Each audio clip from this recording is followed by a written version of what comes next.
انتخاب حضرت علی رضی اللہ تعالیٰ عنہ کا میرے دل کی حسرت ہے۔ بسم اللہ الرحمن الرحیم۔ حضرت عمر فاروق رضی اللہ تعالیٰ عنہ نے اپنے بیٹے کو ام المؤمنین سیدنا عائشہ صدیقہ یہ مت بتانا کہ مجھے امیر المؤمنین نے بھیجا ہے، بلکہ یہ بتانا کہ مجھے عمر نے بھیجا ہے۔ اور وہ کہتے ہیں کہ اور میرے دل کی ایک تڑپ ہے جو کہ میں حضرت ابو بکر صدیق اور حضور پاک علیہ الصلوۃ والسلام کے پہلو میں سونا چاہتا ہوں۔ تو اس وقت ام المؤمنین سیدنا عائشہ صدیقہ رضی اللہ تعالی عنہا فرماتی ہیں کہ میرے آنکھوں سے آنسو آئے اور میں نے کہا کہ اے عمر، میں تو تیرا بدلہ احسان کا بدلہ کیا دے سکتا ہوں، کیونکہ آپ نے سب سے پہلے میرے لیے اور صفائی دی تھی۔ سبحانک ھذا بہتان عظیم، جب مجھ پر الزام لگایا گیا تو سب سے پہلے وکیل صفائی کے آپ تھے۔ حل جزاء الاحسان الا الاحسان، کہ احسان کا بدلہ احسان ہی ہوتا ہے۔ حضرت عبداللہ بن عمر رضی اللہ تعالی عنہ اپنے بابا کے پاس گئے اور کہا کہ میں آپ کو مبارکباد پیش کرتا ہوں۔ کہا کہ اماں نے ہمیں اجازت دے دی ہے آپ کو۔ اس کے بعد علاج معالجہ چلتا رہا۔ قیصر و کسریٰ کی دھجیاں اڑا دینے والا وہ شیر کی طرح، زخمی شیر کی طرح وہ زخمی حالت میں پڑا ہے اور زندگی اور موت کی کشمکش میں ہے۔ اس کے بعد فرمانے لگے، کہا کہ اپنے بیٹے کو فرمایا کہ فلانی جگہ پہ جو میرا باغ ہے وہ 40,000 دینار کا ہے، جب میں اس دنیا سے چلا جاؤں اس کو بیچ کر سارے پیسے بیت المال میں جمع کر دینا، کیونکہ میں بیت المال میں سے سلطنت سے ہی اپنا وظیفہ لیا کرتا تھا، اس وجہ سے کہ میں سلطنت کا کام کرتا تھا، لیکن جب میں اللہ کے سامنے پیش ہونا چاہتا ہوں، اللہ کے ہاں کہ روبرو سامنے جب میں اللہ کے پیش ہوں، تاکہ اسلام کی ذمے میرے اندر ایک ذرے کے برابر بھی میرا حساب نہ دینا پڑے۔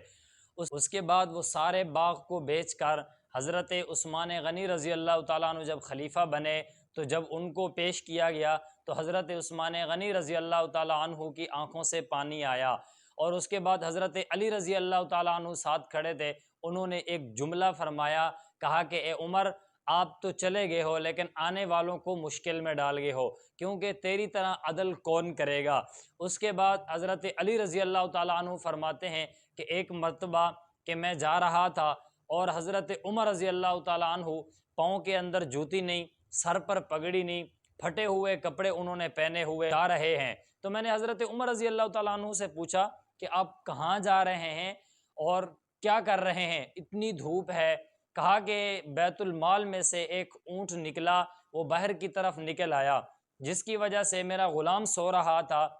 میں نے اس کو جگانا پسند نہیں کیا، اس وجہ سے میں اس اونٹنی کو اس اونٹ کے پیچھے خود چل پڑا ہوں۔ دیکھیں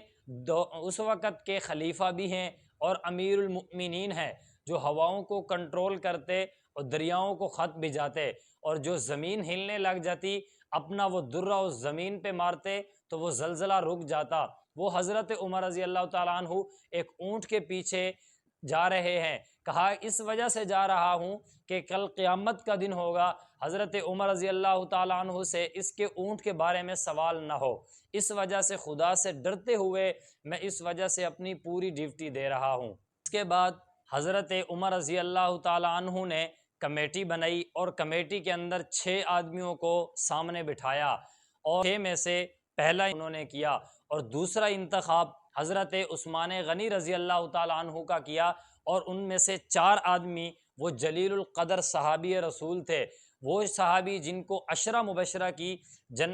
مبشرہ کی خوشخبری ملی۔ کہا کہ میرے جانے کے بعد ان میں سے جو ہو آپ کو وہ امیر منتخب کر لینا۔ میرے دوستو، اس کے بعد حضرت عثمان غنی رضی اللہ تعالیٰ عنہ کو امیر منتخب کر دیا گیا، اور انہی کے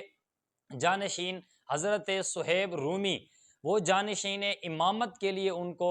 قائم مقام نماز کے لیے امام نماز پڑھاتے رہے، اور پھر حضرت عمر رضی اللہ تعالیٰ عنہ کی شہادت ہو گئی۔ اس سے پہلے ایک جملہ فرمایا اپنے بیٹے کو، میرے عبداللہ، کہ آپ جب مجھے غسل دے لو، کفن پہلا لو، اس کے بعد ام المؤمنین سیدنا عائشہ صدیقہ رضی اللہ تعالیٰ عنہ کے پاس دوبارہ چلے جانا، اور میری لاش کو لے کر روضہ اطہر کے سامنے رکھنا، اور اس وقت جا کر میری امی کو کہنا کہ یہ مت کہنا کہ حضرت عمر رضی اللہ تعالیٰ عنہ کی لاش پڑی ہے، بلکہ ان کو یہ جا کر کہنا ماں غلام حاضر ہے۔ اس وقت پھر دوبارہ پوچھ لینا، کیونکہ میں جب زندہ تھا تو اس وقت آپ پوچھ رہے تھے، شاید اماں نے لحاظ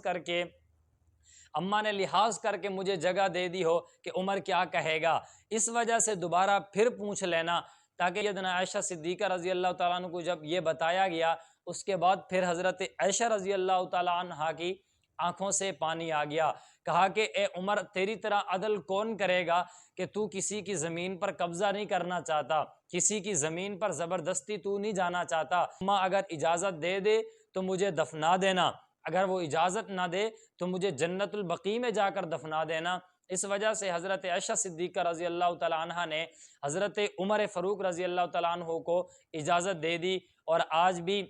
حضرت عمر رضی اللہ تعالیٰ عنہ آپ صلی اللہ علیہ وسلم کے پہلو مبارک میں سوئے ہوئے ہیں۔ اس کے بعد رسول اللہ صلی اللہ علیہ وسلم نے فرمایا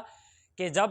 قیامت کا دن ہوگا اور حضرت ابوبکر صدیق رضی اللہ تعالیٰ عنہ میرے دائیں سے اٹھیں گے اور حضرت عمر فاروق رضی اللہ تعالیٰ عنہ میرے بائیں سے اٹھیں گے، اور درمیان میں رسول اللہ پیغمبر اللہ تعالیٰ کی دربار میں حاضر ہوں گے۔